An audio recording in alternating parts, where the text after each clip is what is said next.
Jedes Jahr gewinnen Hunderte von Tieren ihre Freiheit zurück. Was passiert in diesem Moment und wer ist dafür verantwortlich? In diesem Video erfahren Sie, welche Organisationen sich mit der Suche, Rettung und Rehabilitation von Wildtieren sowie deren Freilassung in ihren natürlichen Lebensraum beschäftigen. Erfahren Sie das Schicksal der Tigerin, des Bären Aurora, der wilden weißen Bärin und anderer Tiere. Sehen Sie, wie das Rehabilitationszentrum in der Nähe von Moskau lebt und arbeitet. Es gibt viele Organisationen, die Wildtieren helfen. Sie arbeiten oft mit staatlichen Stellen, lokalen Gemeinschaften und anderen Nichtregierungsorganisationen zusammen, um die besten Bedingungen für die Rettung der Tiere und ihre erfolgreiche Rückkehr in ihren natürlichen Lebensraum zu gewährleisten. Jetzt werden wir die Top 5 der großen Organisationen sehen. Unter den führenden steht der World Wildlife Fund, abgekürzt WWF. Dies ist eine globale Organisation, die sich dem Schutz gefährdeter Tierarten und ihrer natürlichen Lebensräume widmet und weltweit tätig ist. Er führt Projekte zur Erhaltung der biologischen Vielfalt und zur Bekämpfung der Wilderei durch. Eine schweizerische transnationale Organisation, deren Tätigkeit auf den Erhalt, die Erforschung und die Wiederherstellung der Umwelt ausgerichtet ist. Der World Wildlife Fund, die größte unabhängige Naturschutzorganisation der Welt, vereint über 5 Millionen Unterstützer weltweit. Seine Aktivitäten erstrecken sich über mehr als 100 Länder, in denen etwa 1300 Projekte zur Erhaltung der Natur unterstützt werden. Der Fonds strebt danach, die Zerstörung der Umwelt zu stoppen und ein Gleichgewicht zwischen Mensch und Natur zu erreichen, wobei das Hauptziel der Erhalt der Biodiversität unseres Planeten ist. Die Wildlife Conservation Society, abgekürzt WCS, widmet sich dem Schutz der Wildtiere und Ökosysteme weltweit. Die Organisation ist aktiv in der Rehabilitation von Tieren und führt wissenschaftliche Forschungen durch, um die Methoden des Naturschutzes zu verbessern. Die WCS ist eine internationale Nichtregierungsorganisation mit Hauptsitz im Bronx Zoo in New York. Ihre Mission besteht darin, die Wildtiere und Wildgebiete auf der ganzen Welt zu retten. Gegründet im Jahr 1895 als New York Zoological Society NYZS, wird die Organisation zum 2. April 2025 vorübergehend von Präsident und CEO Rob Mancy geleitet. Die WCS betreibt 4 Schutzgebiete in New York, neben dem Bronx Zoo auch den Central Park Zoo, das New York Aquarium, den Prospect Park Zoo und den Queens Zoo. Alle diese Einrichtungen empfangen jährlich 4 Millionen Besucher und sind von der Association of Zoos and Aquariums AZA akkreditiert. In der UdSSR führt sie Naturschutzaktivitäten in mehr als 50 Ländern weltweit durch. Der International Wildlife Rehabilitation Council, kurz IWRC, ist ein Zusammenschluss von Fachleuten, die sich mit der Rehabilitation von Wildtieren beschäftigen.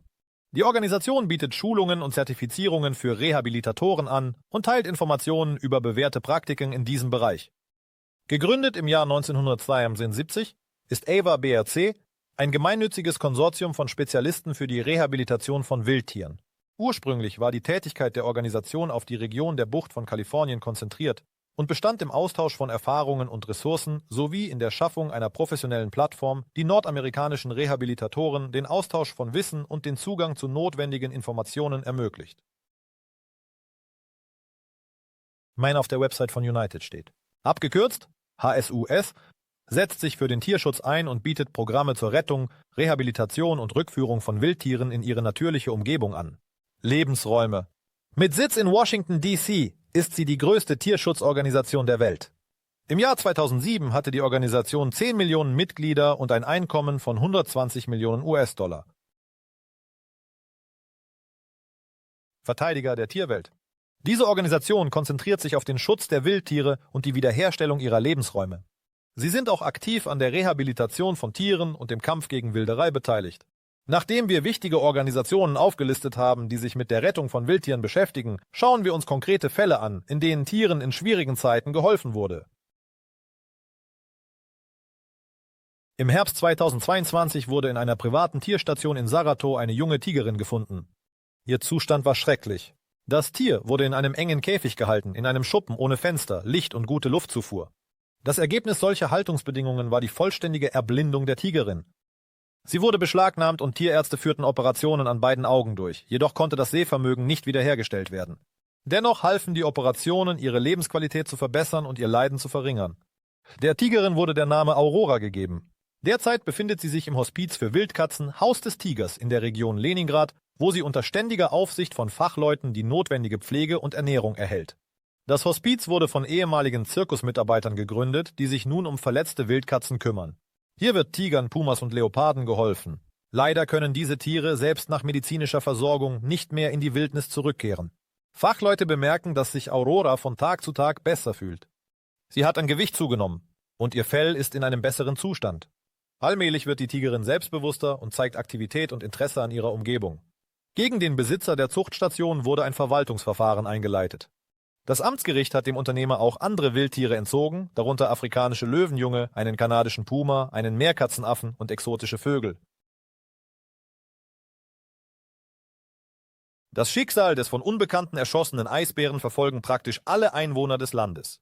Das verletzte Tier wurde im September 2022 in der Nähe des Dorfes Dikson im Norden der Region Krasnojarsk entdeckt. In seinem Körper befanden sich fast 50 Wunden von Kugeln unterschiedlicher Größe. Seine Pfoten funktionierten nicht.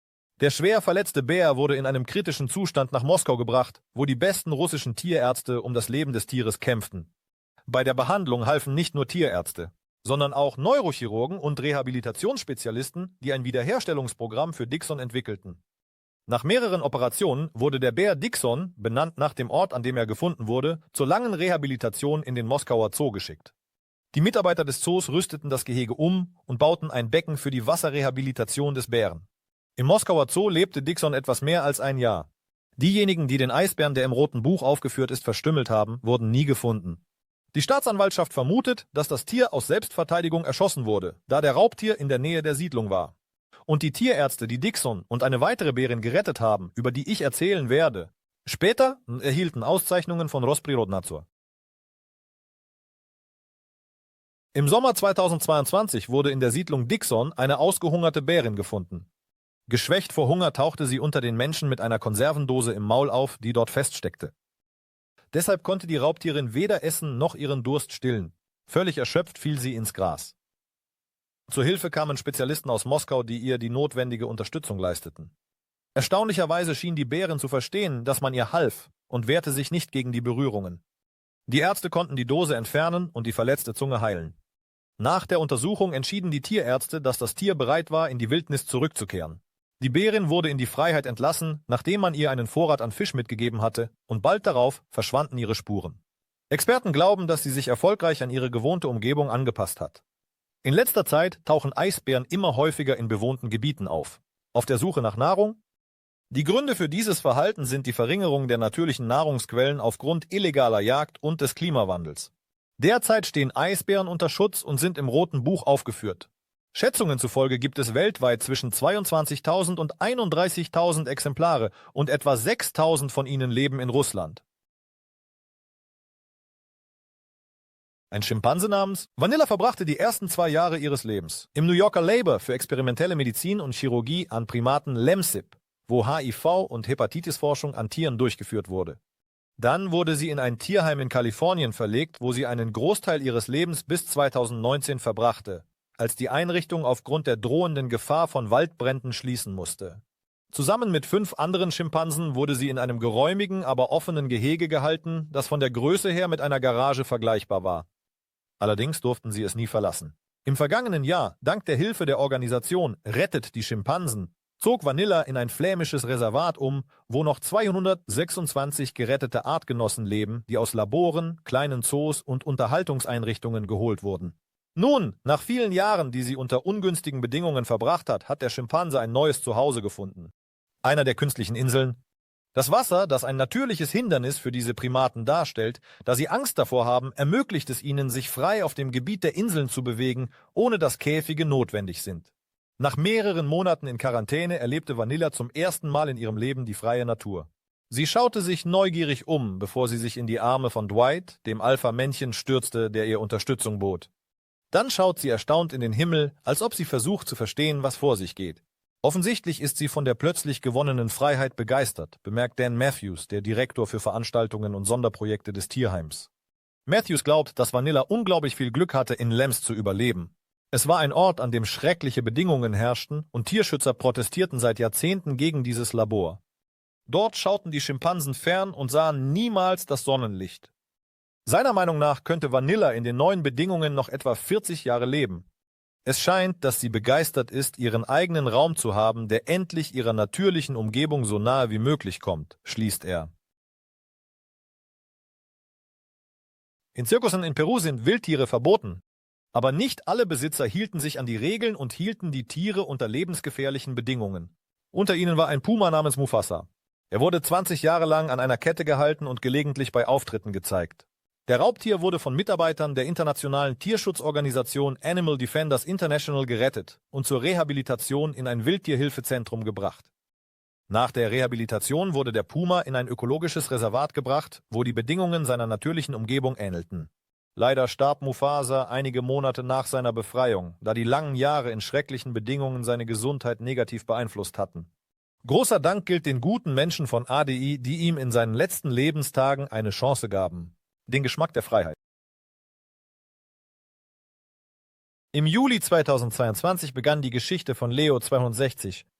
Inspektoren entdeckten ihn in der Nähe des Nationalparks Land des Leoparden im Nadjeżdżinski-Bezirk von Primorje.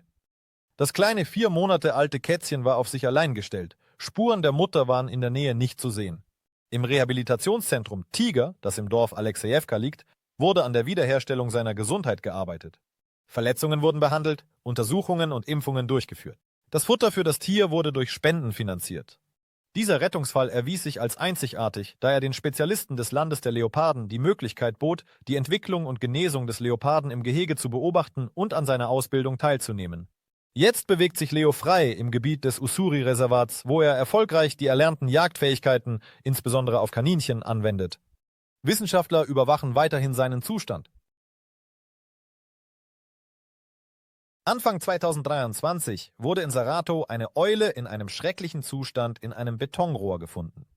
Der Vogel wurde sofort in das Rehabilitationszentrum Weißer Flug gebracht. Die Eule hatte beschädigte Federn und gestutzte Krallen. Es gab 2 Meinungen über ihren schlechten Zustand. Entweder wurde sie gequält und weggeworfen, oder es gelang ihr selbst zu entkommen. Die Einheimischen fanden die Eule in einem kalten Rohr, wo die Temperatur bis auf -15 Grad sinken konnte. Unter solchen Bedingungen hielt sie die Nacht durch. Im Zentrum gab man ihr den Namen Saponka. Zunächst befand sie sich in der Intensivpflege, erhielt Infusionen und Sauerstoff. Derzeit ist Saponka bereits auf normale Ernährung umgestellt und steht unter der Beobachtung von Spezialisten. Wenn die Rehabilitation erfolgreich verläuft, könnte die Eule in die Wildnis entlassen werden. Ende 2023 fanden die Zollbeamten der Region Brjansk ein Löwenjunges, das illegal nach Belarus transportiert werden sollte. Es war ein Weibchen, das den Namen Lina erhielt. Das Tier wurde auf den Rücksitzen eines Kleinbusses zwischen persönlichen Gegenständen transportiert. Der Mann, der den Transport durchführte, wurde festgenommen und gab an, das Löwenjunge im Zirkus gekauft zu haben, aber er hatte keine Dokumente. Bei dem Löwenjungen wurden Anzeichen von Flechte und Untergewicht festgestellt. Fachleute stellten fest, dass das Tier falsch behandelt und nicht angemessen gefüttert wurde. Lina erhielt alle notwendige medizinische Hilfe und Behandlung. Derzeit befindet sich das Löwenjunge im Tula-Tierpark Epifanovo-Hof, wo es sich erholt hat und sich gut fühlt. Die Mitarbeiter des Parks bemerken, dass die kleine Löwin sehr freundlich, sanft und verspielt ist. Ihre Lieblingsbeschäftigung ist es, dem Wärter den Besen wegzunehmen. Außerdem verbringt sie viel Zeit mit einem Plüschbären und spielt mit einem an einem Seil aufgehängten Rad. Jetzt werden wir einen interessanten Ort in der Nähe von Moskau, in der Nähe der Stadt Jachroma, kennenlernen. Es handelt sich um ein Rehabilitationszentrum, in dem etwa 600 Arten von Wildtieren leben. Sie wurden misshandelt. Das Zentrum erinnert an einen Zoo, aber im Gegensatz zu diesem gibt es dort kaum Besucher. Auf dem Gelände gibt es eine große Anzahl von Gehegen, Käfigen, Pavillons und Gebäuden. Allen Tieren, die in das Rehabilitationszentrum kommen, wird von Fachleuten geholfen. Sie werden gepflegt, behandelt und gefüttert. Allein im Jahr 2021 kamen 120 Tiere in das Zentrum. Darunter ein Polarfuchs, 6 Primaten, 4 Waschbären, 13 exotische Schlangen, 4 Füchse, einige Enten, Dutzende von Falken und Eulen. Von diesen wurden 58 Tiere, die die Rehabilitation durchlaufen und sich erfolgreich angepasst haben, in die Freiheit entlassen. Und einige der Tiere haben ein neues Zuhause gefunden. Zum Beispiel wurde ein Krokodil in einem Zoogeschäft gefunden.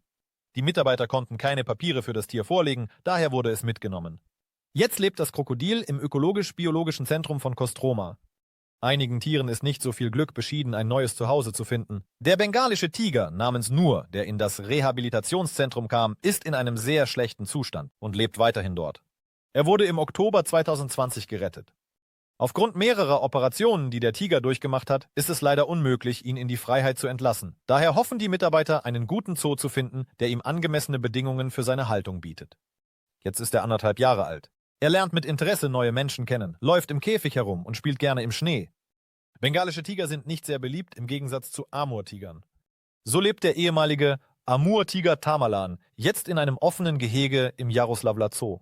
Es gibt Fälle, in denen Tiere, Elche oder Raubvögel in die Wildnis entlassen werden. Ein solcher Prozess wird sorgfältig und mit Bedacht angegangen.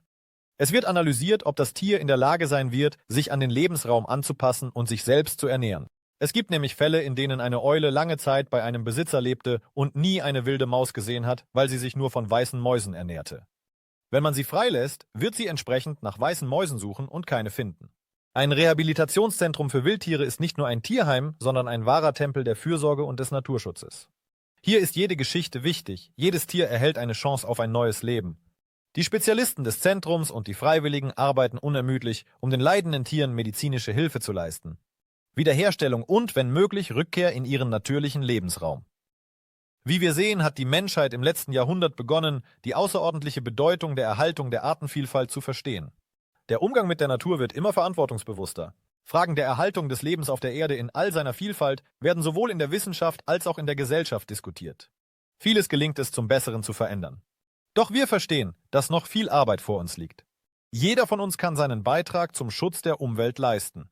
Von einfachen Handlungen wie der Mülltrennung und Ressourcenschonung bis hin zur Teilnahme an Projekten zur Wiederherstellung von Ökosystemen.